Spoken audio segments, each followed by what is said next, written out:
Bismillahirrahmanirrahim. Assalamualaikum warahmatullahi wabarakatuh. Assalamualaikum. Alhamdulillahirabbil alamin wassalatu wassalamu ala nabiyina Muhammadin wa ala alihi washabbihi wa man tabi'ahum bi ihsanin ila yaumidin amma ba'du. Alhamdulillah, mari kita senantiasa bersyukur serta memperbanyak syukur kita atas banyak kenikmatan dan juga karunia yang telah Allah berikan kepada kita. Dan di antara kenikmatan yang masih kita rasakan, alhamdulillah, di malamnya yang berbahagia ini kita diberi kesempatan untuk bisa bergabung kembali, berkumpul kembali di live session NB Academy, yang mana pada kesempatan malam hari ini insya Allah kita akan live session tanya jawab untuk mata kuliah akidah insya Allah. Dan mungkin barangkali nanti juga kita tambahkan pertanyaan dari Syamil Muhammadiyah dan juga Tauhid, karena pertanyaan sedikit dan juga berikan kemudahan. Dan juga kemudian salat serta salam tak lupa pula kita curahkan kepada junjungan kita Nabi Agung Nabi Muhammad Sallallahu Alaihi Wasallam, juga kepada keluarganya, para sahabatnya serta para pengikutnya yang mengikuti beliau dengan baik hingga akhir kiamat nanti, dan semoga kita termasuk di dalamnya, amin ya rabbal alamin. Alhamdulillah teman-teman semua, di kesempatan malam hari ini walaupun di masa ujian ya teman-teman semua, izin kami menjadwalkan untuk live session terakhir kita untuk semester ini. Kita membahas malam hari ini yaitu akidah ya, yang insya Allah akan dibersamai oleh guru kita yaitu Ustadz Ristian Rakil Putra Dianto Hafizullah Ta'ala. Kemudian tanpa berpanjang lebar, untuk nanti di sesi yang pertama ini kami bacakan pertanyaan dari teman-teman untuk mata kuliah akidah terlebih dahulu. Nanti jika sudah selesai kita lanjutkan untuk pertanyaan tauhid. Nanti akan ada 2 pertanyaan insyaallah, dan terakhir pertanyaan dari Syamil Muhammadiyah 1 pertanyaan. Dan nanti barangkali masih ada pertanyaan apabila nanti masih ada waktu, mungkin barangkali ada teman-teman yang join Zoom hendak bertanya secara langsung, mungkin kami juga persilahkan mungkin antara 1 atau 2 penanya. Baik, izin kami sapa terlebih dahulu, Ustadz sudah berada di tengah-tengah kita. Assalamualaikum warahmatullahi wabarakatuh, Ustadz Ristian. Waalaikumsalam warahmatullahi wabarakatuh. Insyaallah, bagaimana kabarnya malam hari ini, Ustadz? Alhamdulillah sehat. Gimana kabarnya antum Mas Yadino? Alhamdulillah juga sehat-sehat, dan semoga teman-teman NB Academy sehat semua. Baik Ustadz, mungkin tanpa berpanjang lebar izin kami mulai ya Ustadz. Dan kami ingatkan diri kami pribadi dan juga teman-teman, untuk sebelumnya mari kita hadirkan niat dan juga memperbaiki niat kita. Kita niatkan untuk mencari ridha Allah, untuk mencari pahala sebanyak-banyaknya, dan untuk menghilangkan kejahilan dari diri kita dan juga dari diri orang lain, serta niat yang baik lainnya. Kemudian berikutnya juga kita senantiasa berdoa kepada Allah, semoga Allah berikan kepada kita ilmu yang bermanfaat dan juga amalan yang diterima. Pertanyaan pertama Ustaz, bismillah. Assalamualaikum warahmatullahi wabarakatuh. Izin bertanya Ustaz. Salam. Kaum Asy'ariyah yang banyak dianut oleh masyarakat kita, sepengetahuan kami, menyimpang dalam hal penetapan asma wa sifat, di mana mereka banyak mentakwil sifat-sifat Allah seperti istiwa, sifat berbicara dan lain-lain. Apakah penyimpangan mereka ini sudah cukup untuk mengatakan bahwa mereka keluar dari ahlu sunnah, atau seperti apa Ustadz? Dan juga sepengetahuan kami, banyak juga ulama besar yang berpemahaman Asy'ariyah, semisal An-Nawawi. Dan terkait hal ini bagaimana juga pendapat Ustadz dan bagaimana kita bersikap? Jazakumullah khairan Ustadz. Baik. Bismillah, alhamdulillah, wassalatu wassalamu ala rasulillah wa ala alihi wa ashabihi wa man walah, wa la hawla wa la quwwata illa billah ma ba'du. Berkaitan dengan akidah Asy'ariyah, ada beberapa hal yang perlu kita luruskan dari pertanyaan yang disebutkan tadi. Yang pertama, tentang masyarakat kita yang berakidah Asy'ariyah, maka memang betul ya, sebagian masyarakat kita berakidah Asy'ariyah, namun sebagian orang beranggapan mayoritas kita Asy'ariyah ini tidak benar ya. Memang ada tapi tidak mayoritas. Kemudian yang kedua, apakah akidah Asy'ariyah ini akidah yang keluar dari Ahlussunnah wal Jamaah? Maka kita katakan akidah Asy'ariyah bertentangan dengan akidah Ahlussunnah wal Jamaah dalam sifat-sifat Allah Subhanahu wa taala. Dan apakah kemudian orang yang berpaham Asy'ariyah ini keluar dari Ahlussunnah? Maka ini telah ditanyakan oleh ditanyakan kepada para ulama, dan mereka mengatakan bahwa Asy'ariyah itu menyelisihi ahli sunnah dalam perkara sifat-sifat Allah Subhanahu wa taala, namun menyepakati ahli sunnah dalam sisanya. Sehingga mereka tidak memutlakkan Asy'ariyah ini keluar dari ahli sunnah secara total atau secara mutlak, namun kebanyakan dari ulama yang menjelaskan tentang hal tersebut mereka merinci. Ya, Asy'ariyah kita katakan mereka ahli sunnah dalam perkara-perkara yang sesuai dengan ahli sunnah, sedangkan dalam beberapa perkara berkaitan dengan takwil sifat-sifat Allah mereka tidak termasuk ahli sunnah. Ini jawaban dari para ulama semisal Syekh Albani dan juga para ulama-ulama kontemporer, juga ulama-ulama yang sebelum mereka, ya mereka mengatakan Asy'ariyah dengan rinci, ya dengan dibuat rincian tidak sepenuhnya bukan ahli sunnah dan tidak sepenuhnya juga ahli sunnah. Sebagian ada yang mengatakan Asy'ariyah termasuk ahli sunnah jika lawannya adalah Syiah. Asy'ariyah termasuk ahli sunnah jika lawannya adalah Syiah. Ini berarti kita merujuk kepada pemahaman atau definisi ahli sunnah yang lebih umum lagi, itu semua yang merupakan lawan dari Syiah itu ahli sunnah. Nah kalau begitu maka Asy'ariyah bisa masuk dalam cakupan ahli sunnah. Namun kalau kita bicara ahli sunnah yang murni, ya yang sesuai dengan jalannya para nabi dan jalannya nabi dan para sahabat, maka Asy'ariyah bukan termasuk ahli sunnah. Namun para ulama mengatakan mereka aqrabut tawaif, ya termasuk di antara taifah atau kelompok yang paling dekat dengan ahli sunnah adalah Asy'ariyah. Ya. Kemudian berkaitan dengan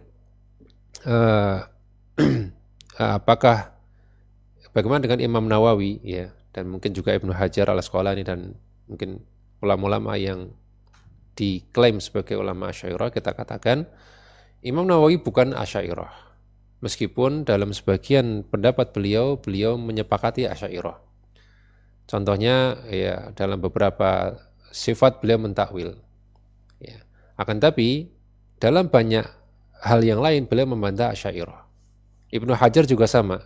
Dalam sebagian perkara menyepakati Asy'ariyah, dan dalam perurusan yang lainnya dan itu lebih banyak itu membantah Asy'ariyah. Ya, sehingga kita tentu tidak bisa mengatakan beliau Asy'ariyah, dibantah sama beliau sendiri. Dan kenapa beliau sampai terpengaruh Asy'ariyah? Ya karena memang lingkungan beliau Asy'ariyah. Ya, ketika itu di abad ke-9 Hijriah, Asy'ariyah banyak sekali. Bahkan dia masuk di pemerintahan, dia mudah menyebarkan pahamnya. Sehingga sudah atau bisa kita maklumi bahwa ada pengaruh Asy'ariyah kepada beberapa ulama semisal An-Nawawi dan Ibnu Hajar. Ya, yang jelas justru mereka malah menyelisih Asy'ariyah dalam perkara yang merupakan salah satu usul atau pokok akidah Asy'ariyah, yaitu menetapkan huruf dan suara atau harf wassaut bagi Allah Subhanahu wa taala. Kita tahu bahwasanya akidah Ahlussunnah mengatakan bahwasanya Allah berfirman dengan huruf dan suara. Artinya Al-Qur'an yang kita baca itu betul-betul hurufnya dari Allah Subhanahu wa taala, dan Allah juga berfirman dengan suara yang dapat didengar. Namun Asy'ariyah mengingkari hal ini. Mereka tidak mengakui Allah berfirman dengan huruf dan suara, dan itu termasuk pokok akidah mereka. Dan itu diselesaikan oleh para ulama yang kita sebutkan tadi. Sehingga kalau usulnya saja diselisihi, apakah bisa kita nisbatkan mereka ke Asy'ariyah? Tentu ini tidak bisa. Namun kita tetap katakan mereka keliru. Dan apakah keliru itu mengeluarkan mereka dari ahli sunnah? Jawabannya tidak. Ya, karena para ulama menjelaskan ulama yang berpegang teguh dengan sunnah, ya mereka ahli hadis. Ya. Ulama yang berpegang teguh sunnah dan juga kemudian diterima di umat sebagai ulama yang memberi manfaat yang banyak bagi umat, ya, sebagai imam bagi kaum muslimin, maka kekeliruan mereka itu sangat sedikit dibandingkan dengan kebaikan mereka. Sehingga tertutupilah kekurangan mereka tersebut dengan kebaikan-kebaikan mereka yang sangat banyak. Sehingga sebagai ulama mengumpamakan dengan air yang terkena najis, air yang dua kula terkena najis yang sedikit yang tidak mengubah sifat airnya, ini tetap suci. Ya. Sama seperti mereka. Mereka ini punya kekurangan, punya ketergelinciran, namun dibandingkan dengan kebaikan-kebaikan mereka, karya mereka, kontribusi mereka, keimaman mereka di tengah-tengah umat, itu kesalahan tadi menjadi sedikit sekali dan tertutupi oleh itu semua. Ya. Dan tidak ada ulama yang lepas dari kekeliruan. Seperti Ibnu Khuzaimah. Ya. Beliau keliru juga dalam masalah sifat, yaitu menetapkan surah bagi Allah Subhanahu wa taala. Dia mengingkari Ibnu Khuzaimah. Ya, tapi tidak menjadikan beliau keluar dari ahli sunnah. Begitu pula Az-Zahabi punya kekeliruan, Ibnu Taimiyah juga punya kekeliruan, Ibnu Qayyim juga punya. Ya, tapi kita tidak mengeluarkan mereka dari ahli sunnah. Kenapa? Karena kekeliruan itu sedikit dibandingkan dengan kebaikan-kebaikan dan keimaman mereka dalam atau di tengah-tengah kaum muslimin. Ya. Wallahu ta'ala alam bissawab. Insyaallah, jazakumullah khairan Ustaz atas jawabannya sangat lengkap. Semoga bisa dipahami oleh kita semua. Kemudian pertanyaan berikutnya, bismillah. Izin bertanya Ustaz tentang masalah usul dan furu' terkait dengan bid'ah atau inovasi baru dalam ibadah, seperti mengadakan sholawat dengan beramai-ramai di masjid atau mengadakan maulid Nabi. Hal-hal seperti ini tidak ada landasan dalilnya dan tidak pernah dilakukan oleh para sahabat. Apakah ini termasuk furu'? Dan bagaimana sikap kita seharusnya Ustaz dalam menyikapi hal tersebut? Jazakumullah khairan. Ya, baik. Perlu kita ketahui bahwasanya bid'ah itu bertingkat-tingkat. Ya, kita tidak boleh menyamakan semua bid'ah itu sama. Ada yang levelnya bid'ah dalam masalah usul, ada yang dalam masalah furu', dan ada yang di bawahnya yaitu bid'ah yang diperselisihkan oleh para ulama. Ini tingkatan yang berbeda. Dari yang paling parah sampai yang ringan dan bahkan mungkin tidak bermasalah. Ya. Kita mulai dari yang paling ringan, contohnya bid'ah yang dipresisikan para ulama, misalnya dalam masalah fikih. Kadang sebagian ulama membid'ahkan suatu amalan yang itu dianggap sunnah oleh ulama yang lain. Paling dekat dengan kita adalah kunut subuh. Kunut subuh kita tahu sebagian ulama menganggapnya bid'ah. Mungkin termasuk kita juga menganggapnya suatu amalan bid'ah karena taklid dengan ulama yang mengatakannya bid'ah. Namun perlu kita ketahui bahwa dalam madhab Syafi'i sangat masyhur sekali bahwasanya kunut subuh itu tidak bid'ah, bahkan sunnah. Ya. Sehingga ini khilaf. Ya. Meskipun sebagian mengatakan bid'ah, sebagian enggak. Nah, ini khilafiyah ulama yang kita harus akui bahwa itu khilafiyah yang mu'tabar, yang diakui. Ya, mau kita mengaku itu bid'ah pun ya nggak apa-apa. Kita tinggal tidak perlu kunut. Ya. Namun kalau orang lain mau kunut ya itu tidak kita ingkari. Itu contoh ya. Dan misalnya dalam masalah puasa Syawal. Ya mungkin beberapa kita nggak tahu ternyata ada ulama yang memakruhkan dan bahkan membid'ahkan puasa Syawal, puasa 6 hari. Ya, dalam madzhab Maliki makruh. Ya. Atau dalam perkara-perkara lainnya yang memang itu biasanya berawal dari bagaimana mereka menganggap hadisnya sahih atau enggak. Ini kalau enggak sahih ya bid'ah, kalau sahih ya berarti ini ada landasannya gitu. Ini yang paling ringan. Jadi kalau yang seperti ini ya kita tidak kita bersikap toleran ya dalam masalah yang memang diperselisihkan kebid'ahannya oleh para ulama. Ya ada yang masalah mengusap berdoa setelah sholat fardu, ini juga ada yang mengatakan bid'ah, ada yang mengatakan tidak. Ya. Ini hal-hal seperti ini kita toleran. Kemudian yang bid'ah yang tidak termasuk khilafiyah, artinya itu memang bid'ah. Ya, tidak ada ulama berpendapat, tapi dalam masalah amaliyah. Nah ini yang disebut dengan bid'ah dalam masalah furu'. Bid'ah adalah masalah furu'. Furu' ini adalah cabang. Cabang itu berarti ya satu persatu kecil-kecil gitu ya. Dalam artian tidak banyak, gitu namanya furu'.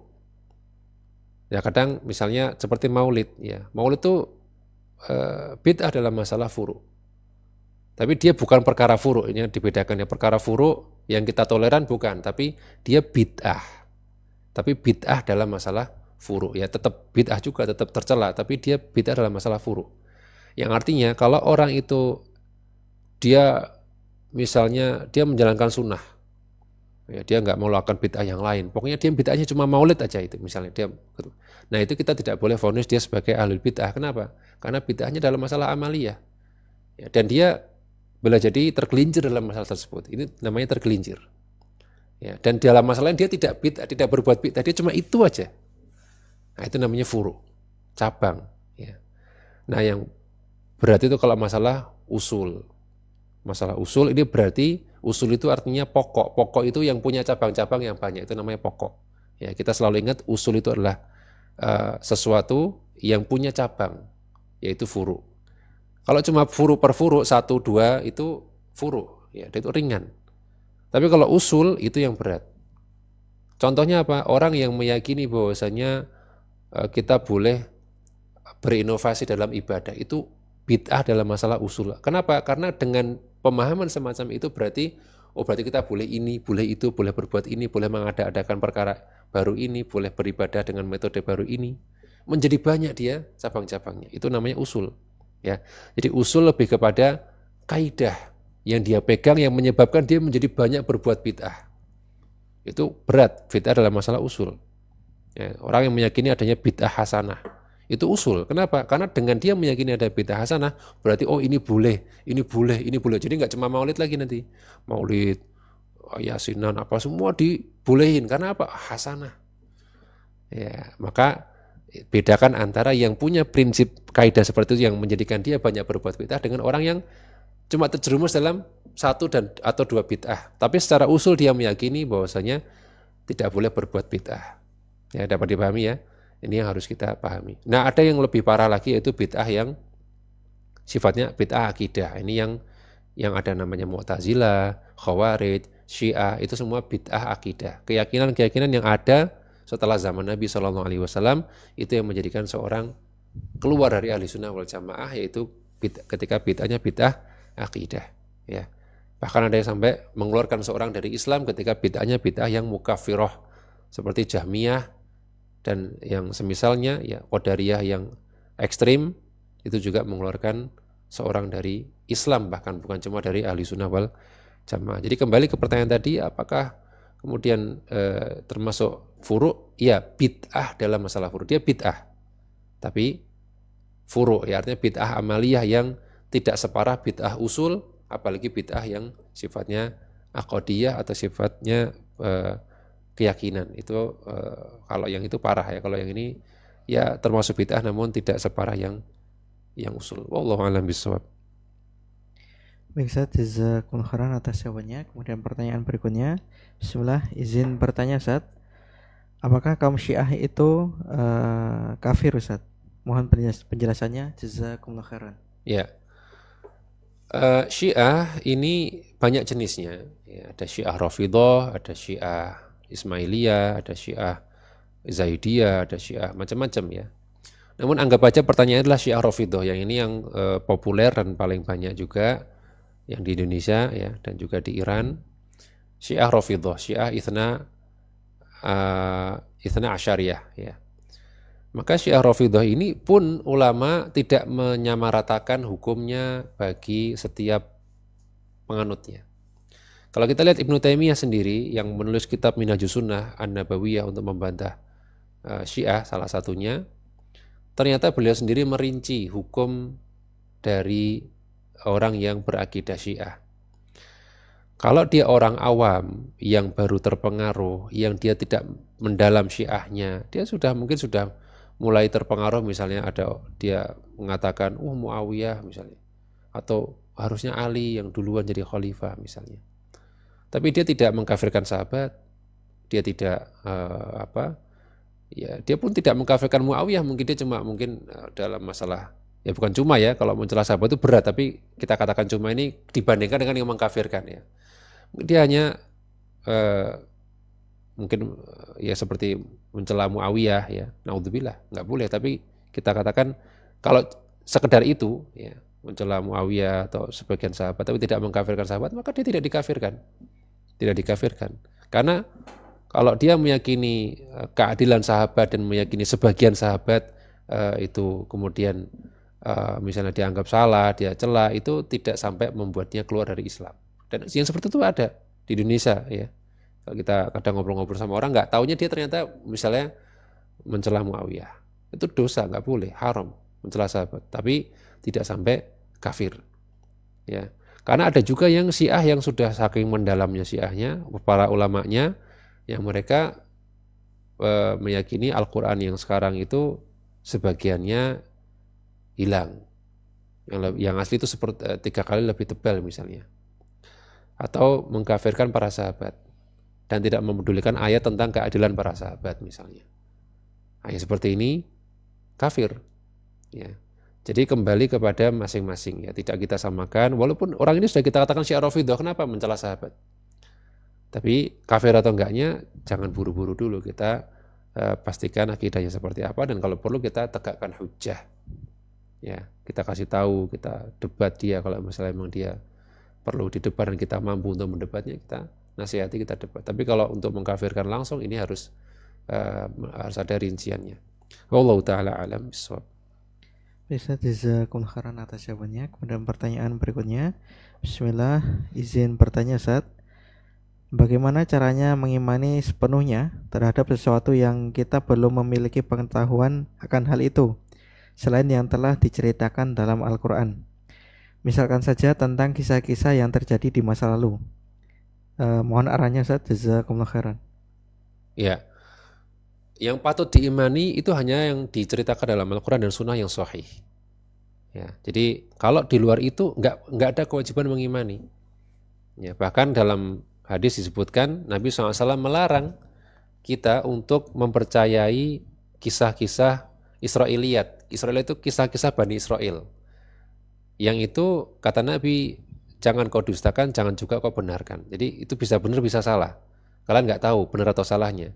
Kalau kalian dustakan ternyata benar, ya kalian salah nanti. Jadi kalau kalian benarkan ternyata dusta juga kalian salah. Ya udah, kalian tidak perlu percaya dan tidak pula kalian dustakan. Artinya kalau bukan dari Al-Quran dan Sunnah, tidak ada kewajiban mengimani.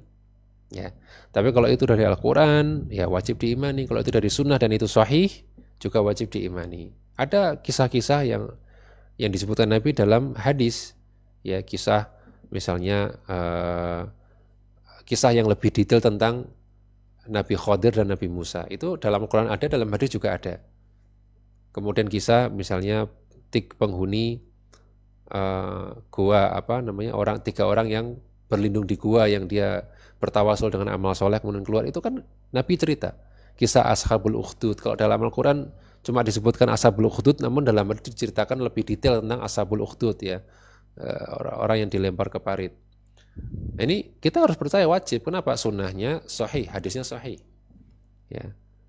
Dan kita tidak perlu tanya gimana caranya, ya, karena dia yang berbicara adalah Nabi Muhammad SAW dan disampaikan ke kita dengan rantai yang tersambung, sanadnya sahih, ya sudah pasti kita percaya dengan apa yang disampaikan beliau dengan jalan yang sahih tadi.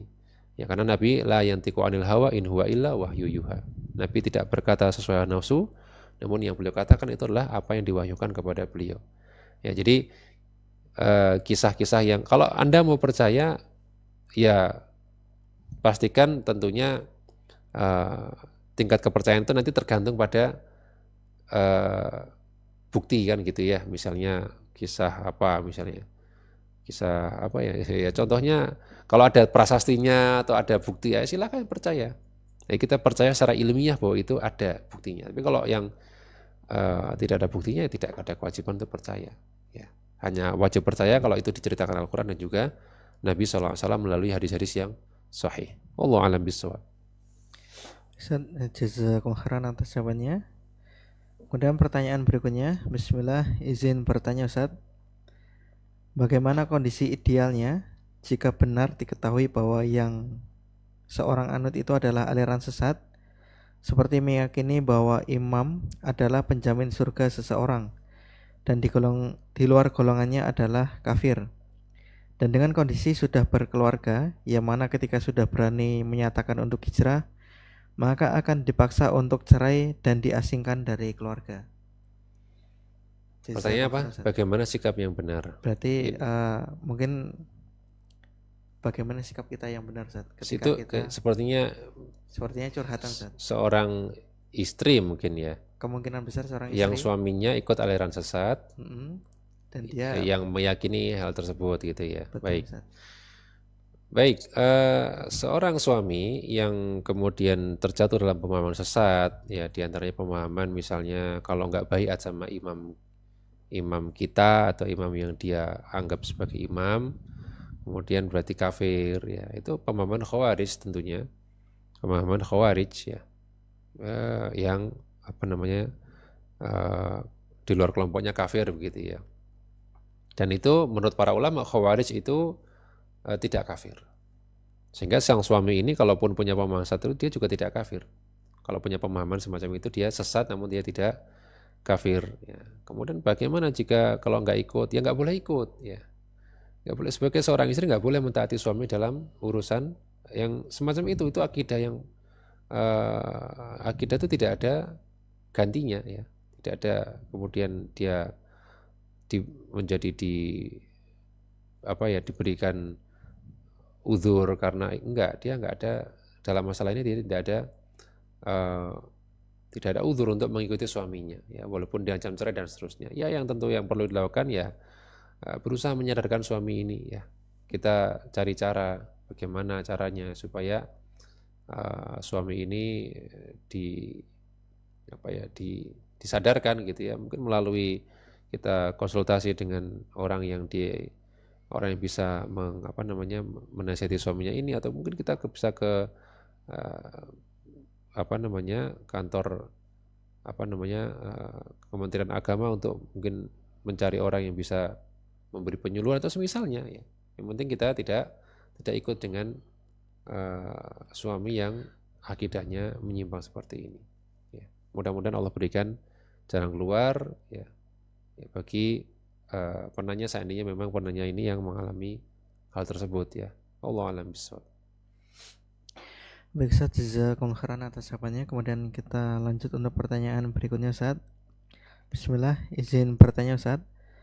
Dalam Quran surat Al-Baqarah ayat 228 disebutkan bahwa, yang artinya para wanita mempunyai hak yang seimbang dengan kewajibannya menurut cara yang ma'ruf, tetapi para suami memiliki satu tingkatan kelebihan daripada istrinya. Pertanyaannya, bagaimana makna seimbang dalam ayat ini? Apakah kedudukan laki-laki yang satu tingkatan lebih tinggi berarti mereka lebih tinggi kedudukannya dari perempuan dalam segala hal? Jazakumullah khairan Ustaz. Ya. Ya, jadi Allah Ta'ala mengatakan walahunna mithlul ladzi 'alaihinna bil ma'ruf ya. Dan para wanita punya hak yang semisal atau yang seimbang dengan kewajiban yang harus mereka tunaikan dengan cara yang ma'ruf. Maksudnya apa? Laki-laki dan perempuan itu sama-sama punya kewajiban berbuat baik satu sama lainnya. Artinya mereka punya hak untuk dipergauli dengan baik, sebagaimana mereka pun berkewajiban mempergauli suaminya dengan baik ya. Jadi maksudnya seimbang itu adalah, pertama, dia berhak untuk diperlakukan dengan baik oleh suaminya, sebagaimana dia juga wajib memperlakukan suaminya dengan baik. Dan juga maknanya adalah ya, sebagaimana mereka mendapatkan hak, ya mereka juga punya kewajiban. Atau sebaliknya, sebagaimana mereka punya kewajiban, mereka mendapatkan hak yang mereka berhak dapatkan. Jadi itu makna seimbang ya. Kemudian ketika Allah Ta'ala melebihkan laki-laki di atas wanita, itu adalah dalam hal kepemimpinan. Yang namanya pemimpin lebih tinggi ya, namanya dia pemimpin itu ditaati, bukan bawahnya yang ditaati, yang menjadi pemimpin yang ditaati. Sehingga itulah kelebihannya wanita yang dimaksud dalam ayat tadi, kelebihannya laki-laki dalam ayat tadi. Jadi kelebihannya adalah sebagai pemimpin. Kenapa Allah lebihkan laki-laki sebagai pemimpin? Karena memang punya karakter yang lebih sesuai jadi pemimpin daripada wanita, di mana laki-laki lebih bisa menggunakan akal sehat daripada wanita. Maksudnya dua-duanya punya akal sehat, tapi tentunya ketika ada sesuatu yang menjadikan goncang, laki-laki akal sehatnya masih jalan. Kalau wanita biasanya emosinya sudah lebih dominan, sehingga itu menjadikan dia tidak bisa mengambil keputusan dengan tepat. Oleh karena itu namanya hak menceraikan juga ada pada laki-laki ya, dan lain sebagainya, karena memang laki-laki diciptakan dengan karakter yang memang memimpin wanita. Ar-rijalu qawwamuna 'alan nisa. Laki-laki itu pemimpin bagi wanita. Sehingga itulah dimaksud kelebihan, dan bukan kelebihan dalam segala hal tentunya. Kelebihannya dalam masalah itu tadi. Ya, dia sebagai pemimpin bagi wanita, sehingga wanita yaitu istrinya taat kepada suaminya.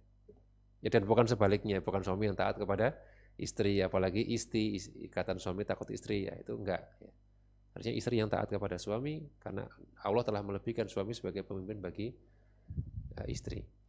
Nah, tadi itu aja ya. Jadi makna seimbang dan juga makna kelebihan Allah melebihkan seorang suami daripada istri, tadi kita sudah jawab. Wallahu a'lam bishawab. Baik Ustaz, jazakumullah khairan atas jawabannya Ustaz. Kemudian pertanyaan berikutnya masih kurang lebih sama Ustaz.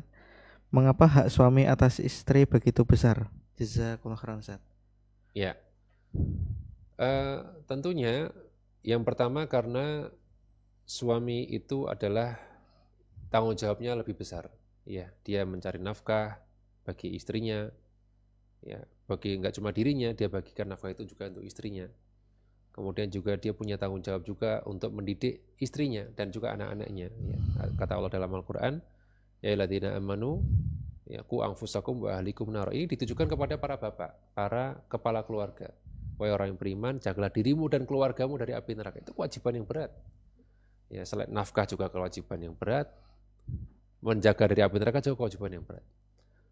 Dan tadi sebagai pemimpin, yang namanya pemimpin itu harus diketahui hak-haknya, harus dihargai, diketahui kedudukannya oleh yang dipimpin.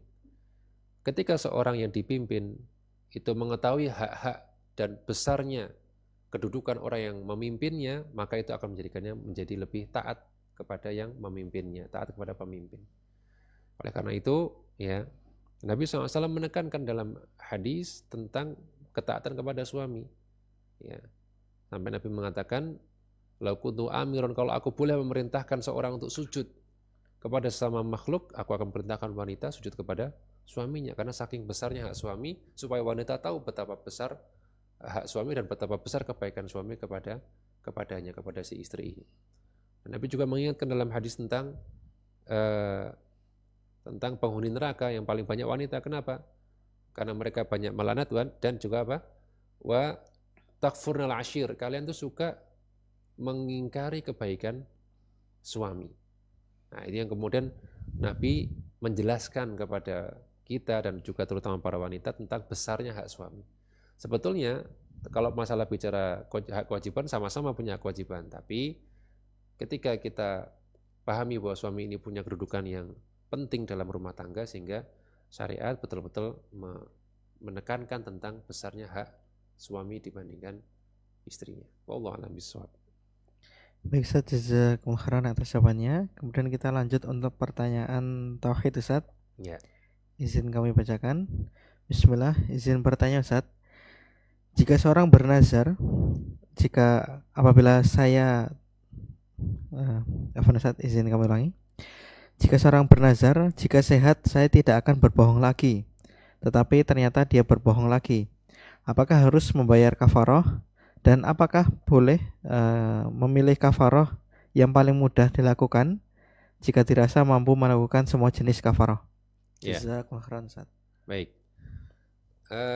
Kafaroh atas nazar yang dilanggar, ya. Pertama kita lihat dulu nazarnya, nazar yang maksiat atau bukan. Dan kalau kita lihat nazarnya tidak berbohong, ini nazar yang memang sudah seharusnya orang itu nggak berbohong, karena bohong itu dosa, ya.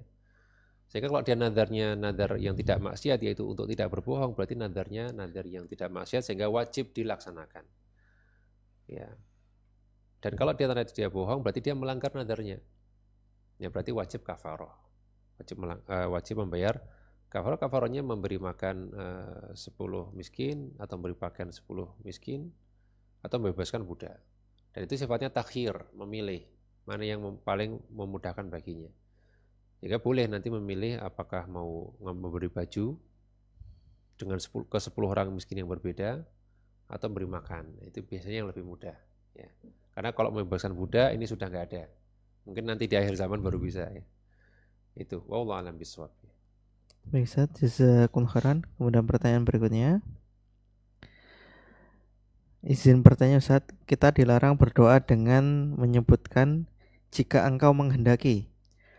Lalu bagaimana jika kita sering mendoakan orang dengan kata semoga Allah, atau semisal semoga Allah memudahkan urusanmu? Bagaimana dengan hal ini Ustaz? Apakah sama atau seperti atau beda? Mohon penjelasannya, jazakumullah khairan Ustaz. Ya. Jadi, kenapa kok ada larangan mengucapkan ketika doa, ya, ketika berdoa kepada Allah dengan menambahi jika engkau menghendaki? Karena Nabi SAW mengatakan, ya, janganlah kalian menambahkan dalam doa kalian jika engkau menghendaki, karena Allah tidaklah dipaksa. Kalimat semacam itu menunjukkan seolah-olah kita takut memaksa Allah. Kita takut memaksa Allah. Padahal Allah bebas berkehendak, bebas mengabulkan, bebas juga tidak mengabulkan, sehingga kita tidak perlu mengucapkan ya Allah kalau engkau menghendakinya. Enggak. Ya, itu ucapan yang seolah-olah menunjukkan kita takut memaksa Allah. Padahal kata Nabi, Allah tidak bisa dipaksa oleh siapapun, terserah Allah. Itu ilatnya atau sebab kenapa larangan tersebut ada. Dan itu tidak sama dengan ucapan eh, semoga Allah. Karena semoga Allah ini adalah doa. Itu semisal dengan ya Allah berikanlah dia sesuatu. Semoga Allah memberimu sesuatu, itu sama dengan kalimat semoga Allah memberimu. Karena apa? Karena ini hanya masalah ungkapan saja. Itu tidak sama dengan ungkapan jika Allah menghendaki. Semoga itu ungkapan yang digunakan dalam Al-Quran juga. Ya, misalnya asa rabbuna ayyubdilana khairam minha. Dalam surat Nun, ya, Allah mengatakan semoga mudah-mudahan Rob kami atau semoga Rob kami menggantinya dengan yang lebih baik. Itu ada asa dalam bahasa Arab, asa rabbuna. Asa itu semoga Rob kami. Ya. Asallahu ayyaja'ala bainakum wa bainal ladzina adaitum minkum mawaddah. Mudah-mudahan atau boleh jadi, ya. Itu kalimat yang kurang lebih sama yang maknanya harapan. Dan harapan boleh. Harapan adalah bagian dari doa, sehingga mengucapkan semoga Allah itu hanya istilah kita untuk berdoa dengan versi atau uslub yang lain. Ya, uslub versi itu bahasa Arabnya uslub, ya. Cara berdoa itu banyak. Ya, di antaranya adalah semoga tadi. Barakallahu fikum, semoga Allah memberkahimu. Kan sama dengan ya Allah berkailah dia. Ya kan? Jazakallahu khair, semoga Allah membalasmu dengan kebaikan. Kan semoga juga. Itu sama dengan ya Allah berilah balasan kepadanya. Dan seterusnya, ya. Jadi tidak masalah menggunakan kata semoga. Wallahu a'lam bishawab. Ustaz, jazakumullah khairan atas jawabannya. Kemudian insyaallah pertanyaan terakhir dari Syama'il Muhammadiyah, Ustaz. Dan berikutnya silakan nanti teman-teman apabila ada yang bertanya, masih ada kesempatan mungkin ya untuk 1 atau 2 penanya, bisa nanti resen atau bisa chat di Zoom. Pertanyaan terakhir Ustaz untuk Syama'il Muhammadiyah. Bismillah. Izin bertanya Ustaz, apakah dalam pelajaran Syama'il Muhammadiyah sebagai tanda bahwa orang yang sering sholat jidatnya hitam, atau justru sebaliknya orang yang jarang sholat maka jidatnya bersih? Baik. Syama'il Muhammadiyah adalah kita tahu dari namanya, Syama'il Muhammadiyah adalah kitab yang menjelaskan tentang ciri-ciri Nabi Shallallahu Alaihi Wasallam, ya, sifat-sifat Nabi Shallallahu Alaihi Wasallam. Dan yang sebatas yang saya tahu di Syama'il Muhammadiyah tidak menyebutkan Nabi berjidat hitam. Ya, yang disebutkan Nabi itu jidatnya atau keningnya, ya, dahinya itu lebar. Sebagaimana laki-laki pada umumnya juga dahinya lebar, ya. Namun tidak disebutkan hitam, tidak ada. Yang saya tahu tidak ada. Bahkan yang ada malah munawar, cerah gitu, ya. Dahinya cerah. Artinya malah lebih mendekati kepada Nabi itu tidak punya bekas khusus yang berwarna hitam karena sujud. Sehingga apakah kemudian menjadi ciri orang yang rajin sholat itu jidatnya hitam? Jawabannya tidak. Nyatanya Nabi juga tidak. Nah, kalau Nabi jidat hitam pasti para sahabat akan notice, akan betul-betul mengabarkannya kepada kita. Ya, apapun yang Nabi, ciri-ciri itu pasti sahabat itu mencirikan dengan sedetail-detailnya. Nabi bahkan sampai jumlah ubannya saja itu diriwayatkan. Nabi itu ketika meninggal jumlah ubannya itu nggak nyampe 10, sekitar 7 atau berapa ubannya. Itu sampai segitunya uban aja bisa dihitung. Apalagi dahi, warna dahi itu sudah pasti akan teriwayatkan kalau memang Nabi dahinya berwarna hitam. Tapi yang kita tahu tidak ada riwayat yang demikian. Dan itu sama sekali bukan tanda rajin atau enggaknya sholat, ya. Karena kita tahu Nabi sholat sampai kakinya pecah. Nah itu kurang apa lagi gitu, ya. Nah, tapi sampai tidak jidat hitam. Dan justru hati-hati ya dengan jidat hitam yang kalau diniatkan untuk ria. Kalau memang alami tidak masalah. Karena memang kulit masing-masing berbeda, ya, mungkin kadang sujudnya di tempat yang kasar, kemudian dia macam-macam, ya, banyak faktor yang menjadikan setiap orang tidak sama. Namun jangan sampai dijadikan sebagai ciri. Penciri ini tidak ada dalam syariat kita. Wallahu a'lam bishawab. Baik Ustaz, kami ucapkan jazakumullah khairan atas ilmu dan juga faedah dan juga jawaban dari banyak-banyak pertanyaan tadi yang telah disampaikan. Semoga menjadi ilmu yang bermanfaat bagi kami semua, dan semoga kita dapat mengambil faedah sebanyak-banyaknya, dan semoga menjadi penambah amal kebaikan bagi Ustadz. Dan kami juga mendoakan semoga Ustadz dan juga keluarga senantiasa Allah jaga dalam kebaikan dan juga dalam kesehatan. Baik, namun ini tidak ada pertanyaan ya dari teman-teman. Mungkin kita cukupkan sesi malam hari ini. Namun sebelumnya mohon nasihat untuk kami Ustadz, agar kami senantiasa semangat dalam belajar maupun dalam beramal Ustadz. Dan terkhusus untuk teman-teman di sini, karena saat ini sudah masa ujian Ustadz. Mereka sudah belajar 1 semester kemarin Ustadz. Barangkali ada nasihat dari Ustadz, kami persilahkan. Ya, rekan-rekan para peserta ANP Academy yang dimuliakan Allah Subhanahu wa taala. Tidak banyak yang bisa saya sampaikan, yang jelas kalau kita menuntut ilmu itu akan ada saja halangannya. Ya. Baik itu online ataupun offline, ya. Godaan, halangan itu pasti ada. Dan setiap orang tidak sama. Dan itu bagian dari cara Allah menguji kita untuk mengetahui keseriusan kita dalam menuntut ilmu. Jadi kalau ada hambatan-hambatan, ya, baik itu sifatnya teknis ataupun non teknis, ya, eksternal maupun internal, ya, itu jangan sampai menjadikan kita futur dalam belajar dan dalam termasuk dalam mengerjakan soal. Ya. Kita berusaha untuk betul-betul komitmen dalam mengikuti kursus ini sampai selesai. Yang itu mudah-mudahan akan bermanfaat untuk kehidupan kita.